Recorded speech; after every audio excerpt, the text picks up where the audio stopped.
sustainability phenomenon by and large. So conservation, sustainability, or the 3 R's of consumption: reduce, reuse, recycle, kind of a stuff, pretty much that everybody will talk about. This is just on the research.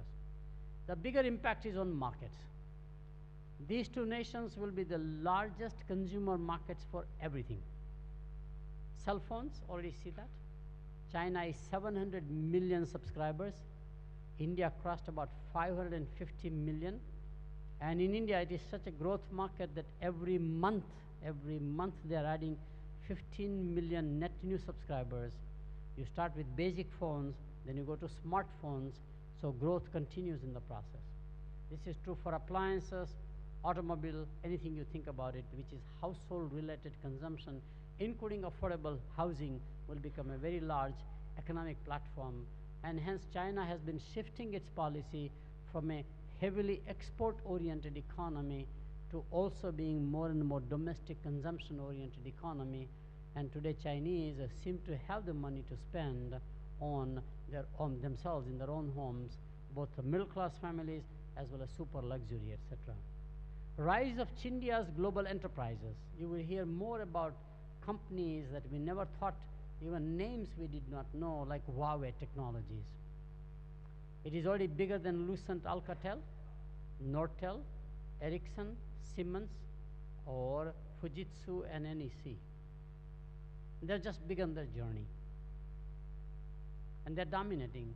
Their strategy is very different than the advanced country multinationals. First of all, they learned how to innovate in a scarcity way for a domestic market which can't afford.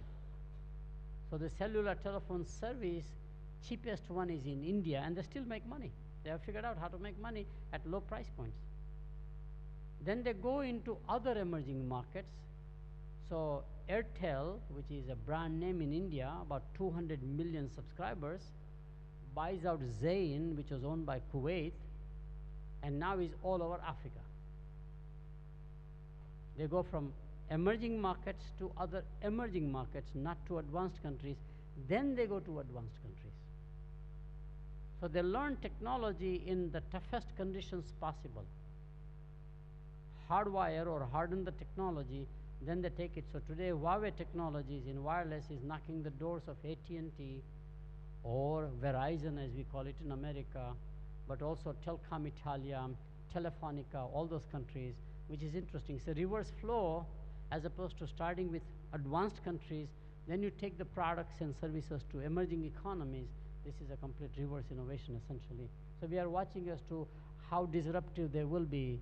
If you believe that Japan became very disruptive competitor in the 80s, remember? Before that one, made in Japan was a laughing stock. Then you saw these world-class companies like Toyota, Honda, Nissan in automobile, Sony on the other side in consumer electronics. In the 90s, we saw the same thing with Korean companies. I mean, we used to laugh at Samsung and Honda, a car. Today, we don't laugh at them. They're very serious and taking significant share of the market in the American market.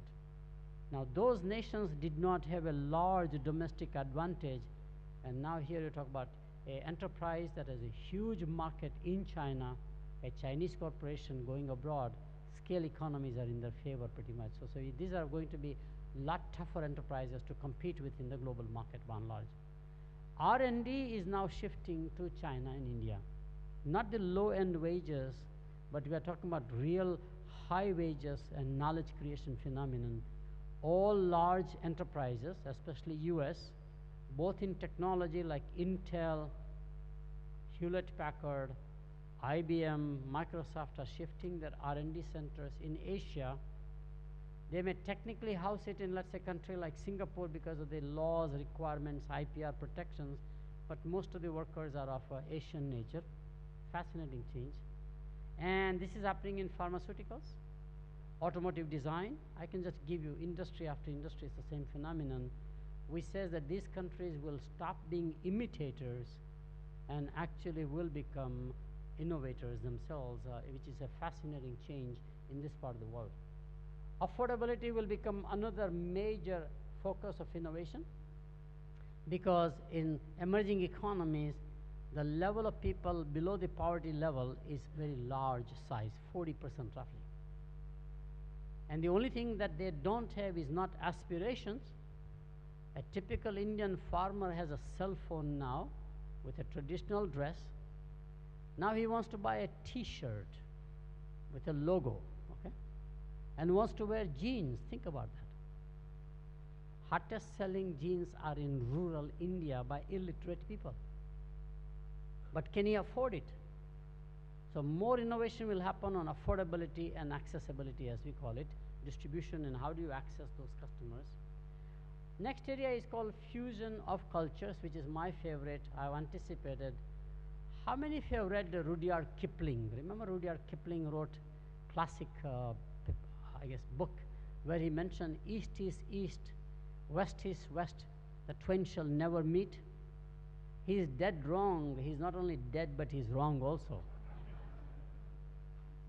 Have you seen the westernization of our children here? In India, the generation gap is only 8 years. The older sister cannot relate to the younger sister, not only in lifestyle, but in basic values about the society. That much change. But now we see the easternization of the world taking place. Begins with spirituality quite a lot. In America, for example, we will now have 6 million practicing Buddhism. They're all Christians, born Christians, becoming Buddhist because the Christianity as a church is not satisfying their inner conflicts now. They would like to bless eastern regions in the process. Absolutely mind-boggling change. So that's happening. But they don't simply adopt as it is. They fuse it with their own culture. Western countries always have been pro-change rather than resistors. They like innovation. They like change. But they will blend it. So I call this as Christian yoga. Okay? In other words, Christianity will offer yoga in the church as a part of extracurricular activities besides praying. Very fascinating. Rising tide lifts all the boats, which means that there will be active investment by the rest of the world in these two nations.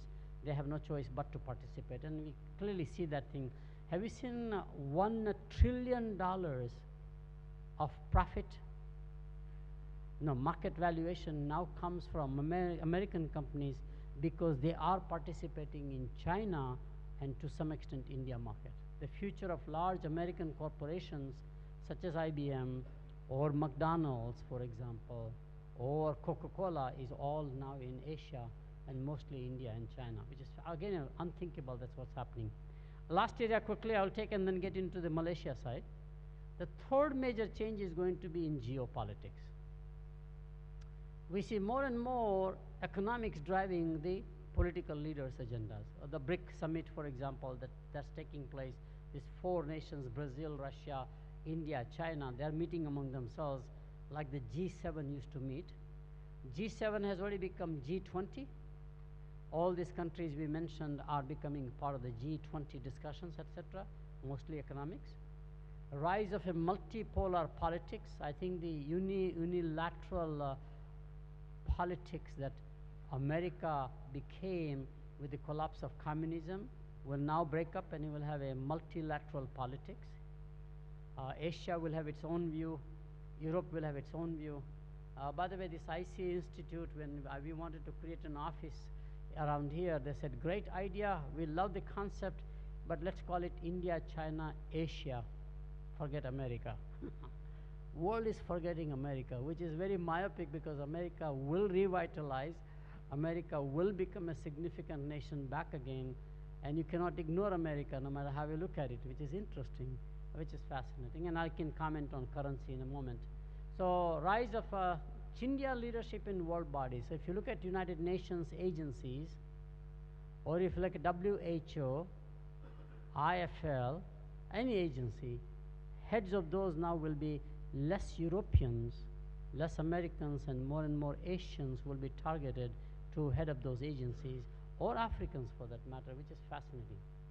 I clearly see the emergence of a new global currency because as Asia, either bilateral agreement or multilateral, full-blown, will have more trade among themselves, just like European Union, less trade with the rest of the world, And right now it's about $1 trillion. It's going to explode to 1.5 to 2 trillion out of nowhere. Japan is the second largest economy, trading massively with China. I think they are the largest trading partner with China. South Korea's largest trading partner is China, not America. Again, both nations have less trade with America and more with China. Both are again investing heavily in India at the same time. So the trade grows within Asia. And when Asia trade is now affected by pricing decisions made on a dollar currency, you will have a huge hedging problem. Which is why Europeans decided they would have to create their own currency called euro, and I think it's going to happen. I'll make one comment here and we can pick it up in Q&A. American dollar will decline steadily, deliberately by America. It is the best strategy America can ever invent. We have done it before. Raise the debt, let the world be the lender, as we have done now again. Make assets so attractive in America that the debt holder converts that into equity. We did that with the Japanese in the 80s. All of their money was converted from debt to equity. And America is fond of inviting outside capital. So America will get revitalized with a lower dollar denomination. The same land, the same factory becomes cheap. We did the same in the 90s with the Koreans, for your information. The Koreans were stuck now. Don't underestimate smartness of America. I must tell you that there are no dumb sellers, only dumb buyers is my view, okay? I've always found dumb buyers, not dumb sellers, okay? Hot money always goes, whoever will accept the hot money. And hot money, America is the best nation to accept it and convert from the hot money to a white money, essentially. For example, all the drug money from Latin America comes to America, okay? Very fascinating, you know, and they say that nation has learned how to do it. A lot of German hot money comes to America by and large. So America is very different that way, very pragmatic as opposed to what we consider as an ideology even. And the last point is that every nation that dominates begins to redefine capitalism and democracy. When the US became the dominant nation in the last century, they distanced themselves from parliamentary democracy to a republic democracy. Created a federation government, very different. Similarly, created an executive branch and give more powers, because parliamentary debates, as it is happening right now, can be totally debilitating and paralyzing decision making. Then you have these coalition governments coming about. So you give absolute powers to the executive branch, the president, and he can, through presidential order, do anything and let the Congress later on approve or disapprove, which is very interesting. So three-branch system of government is a very different model of how do you run a democracy. And America also began to believe that the socialistic form of capitalism of Europe is not a good idea, such as, for example, who says that the telephone companies and the railroads have to be owned by governments, which is the European model. Who says, in fact, that the defense companies must be only government owned and operated. Americans decided everything is private sector unless proven wrong in some fashion. So defense industry is private, telephone companies are shareholder driven, so are in fact utility companies, just goes on and on. So it's basically a raw form of capitalism, but in the process it creates enormous inequity in the society. So today there is a counter reaction, and as we shift more toward Asia, we will see now the Asian approach to democracy and Asian approach to capitalism. On the democracy, the key debate is generally in Asia, what are the rights of the individuals at the expense of institutions? Do institutions also have rights? And where is that boundary where the individual rights stop and the institutional rights become very significant? Very fascinating. In the US, that's not a debate. Individual rights is the only thing that matters. Let the institutions collapse or transform whatever they have to do.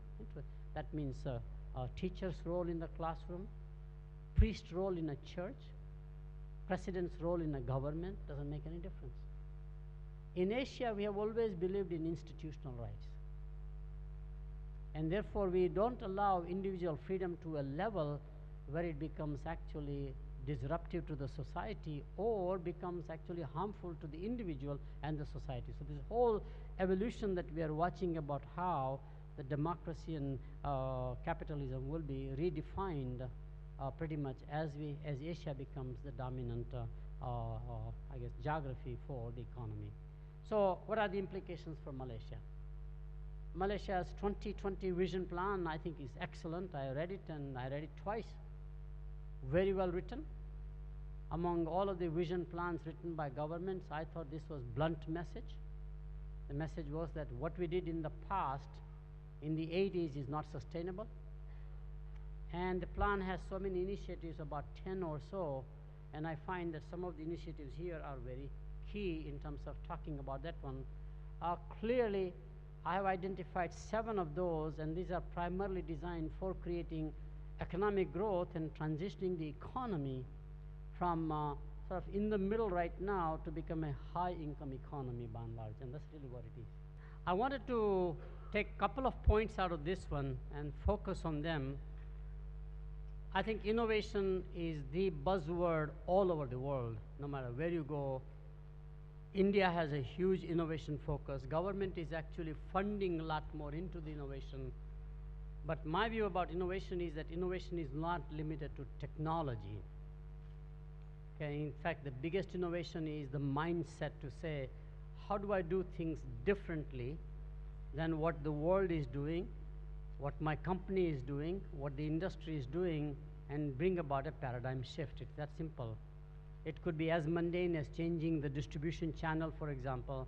And I can give you a quick example. Avon Products, the cosmetic company, was founded on a direct selling to the consumers. In America, nobody opens the door anymore, and nobody wants to do selling like that.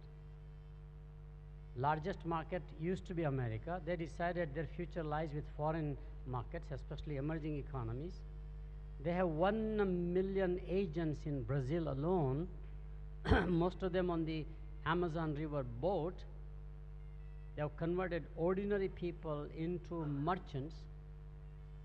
It gives them livelihood, and of course they become consumers. So today, Brazil is the largest market, more profitable, growing better than any other place. Now it's a question of saying, all right, if I can do it in Brazil, can I do it in Indonesia? Can I do it in Thailand? Can I do it in some other places, etc.? So my view is that I think we have to just simply say, same way of doing things is not going to work, and therefore innovation is more than technology. It's just an idea of doing things differently. That's one point that I want to make. I'm very fond of point number 2 for nations level, although true for the company, industry company level. I think we have not understood as yet fully the power of ICT industry, information communication technology, in terms of impact on a nation. It's an infrastructure. Since the industrial age, we really understood the power of building ports, roads, for example, logistic systems in general. But the multiplier here and inclusiveness, in other words, I can accommodate anybody. I see technology is much more egalitarian. It is not elitist at all. In fact, technology loves masses, and masses love the technology. It's absolutely incredible. So for example, television in America, we invented television, we commercialized. The first set of people who bought black and white television paying $1,000 were the lower socioeconomic class, our average annual income was only $5,600. Very educated people were the last ones to adopt television. Same thing happened with color television. Same thing happened with those large size televisions. Remember? Mitsubishi, used to have a rear projection and all that. It is happening right now with the HD TV big screens. So we have to discard our traditional notions about who has the buying power, who has the willingness to pay, etc., and come out differently. ICT infrastructure probably creates more wealth in a nation in the hands of more people than I've seen in roads, as I said, in ports, and in any other physical infrastructure that we have seen before. Embrace inclusive growth. This is a notion that says that there always will be in societies unevenness in some fashion.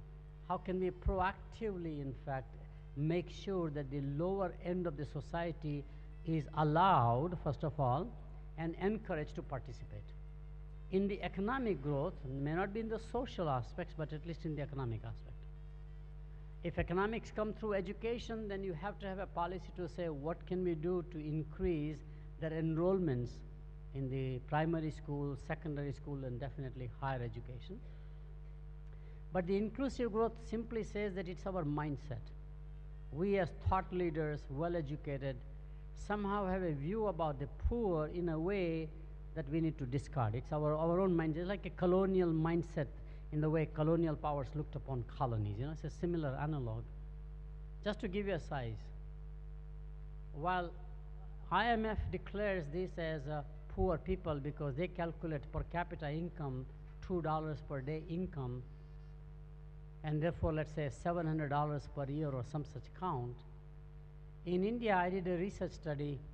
From 1950 to 2000, India has imported 1,000 metric tons of gold annually. It has never left the country. 50,000 metric tons of gold.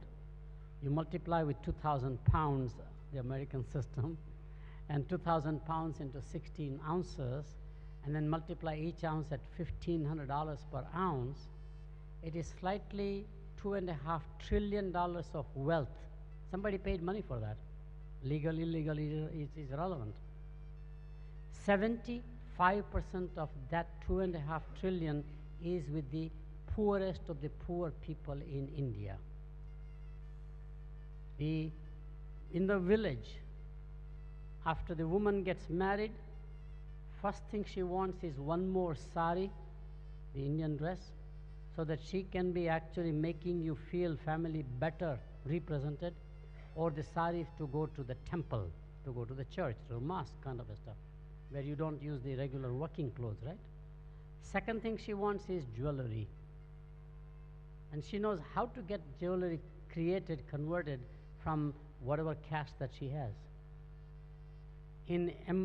Below the poverty level, people do not bank regularly, but they invest in India Post. Well, we think it's India. No. Worldwide, it's the same thing in Egypt, I found. Same thing in Nigeria, I found. So these guys actually are wealthy, but their wealth is tied up in portable jewelry assets. And when they are in trouble, they pawn a piece at a time with somebody to make it liquid, essentially. So we don't have the structure that is created. Just to tell you the size of this one, the largest bank in the world now is not Citibank or HSBC or any one of these big banks. It is Japan Post. $3 trillion of assets, all for safekeeping, is all by the rural Japanese people who have made that into the savings mechanism. Before the modern banks came, the only savings place used to be a postal system in a country. $3 trillion. Only Koizumi government had the guts to take that money and take that entity, Japan Post, as a standalone financial institution. That was the money that was used by Ministry of Finance and MITI to fund all the large 12 zaibastus of Japan, who were like, government blessed or basically monarchs, enterprises, to go global. It was money that was supposed to belong to the NTT, the telephone company. Remember? Telephone, telegraph, and post, remember? They starved the domestic telephone company by not upgrading to broadband. And that reminds me, in this one, I'm taking a little more time, ICT broadband has a more multiplier in creating livelihood in a way that you would have never imagined. So I'm a very strong advocate of that. So inclusive growth is very possible, partly by market process, but quite often, in fact, by a policy. It's not the policy that you pass, but it's the enforcement that's very key. You must have a strong enforcement of those policies, otherwise people will ignore the policy, pretty much. It's interesting. I like the next one even more, entrepreneurship. That's my favorite because We always have this belief that certain cultures are more entrepreneurial than others. It's absolute nonsense. Entrepreneurship is more universal than anything I've ever found. The most illiterate people are entrepreneurial, as opposed to also the top scientists could be entrepreneurial. In fact, the joke in the academic world is that the best entrepreneurs are college dropouts, and if they had a choice, they would be high school dropouts also. Okay? Interestingly. Entrepreneurship does not recognize gender. Some of the better entrepreneurs, as we have seen in Bangladesh, for example, at the bottom of the pyramid, as I've seen in Africa, for example, those are all actually women entrepreneurs. It does not recognize any religion. Every religion has entrepreneurs. Doesn't matter which religion or which branch of a religion. It's fascinating.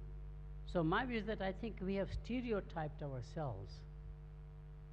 If I'm an African American, I cannot be entrepreneur. Absolute nonsense.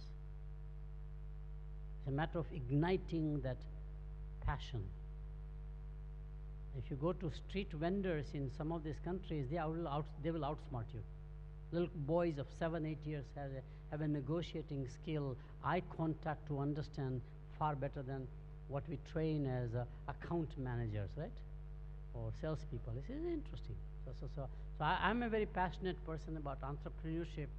It's always there, and this is where I believe that emerging economies will get huge economic growth coming through some form of a encouragement of entrepreneurship, maybe giving them some guidance as to how to become entrepreneurs, etc. I think you mentioned, Ham, that Thai organization, TIE, the Indus Entrepreneurs. I'm a member of that and sort of a co-founder of our chapter. We have about 50,000 members now worldwide. It's the largest NGO, basically, or a membership organization. And in America alone, the wealth created is $200 billion in less than 20 years. Yeah? The best entrepreneurship always comes out of necessity. In the last round of economic downturn, which was energy crisis of 74, 78, there were lots of Americans who lost jobs in two industries, nuclear power and aerospace industry.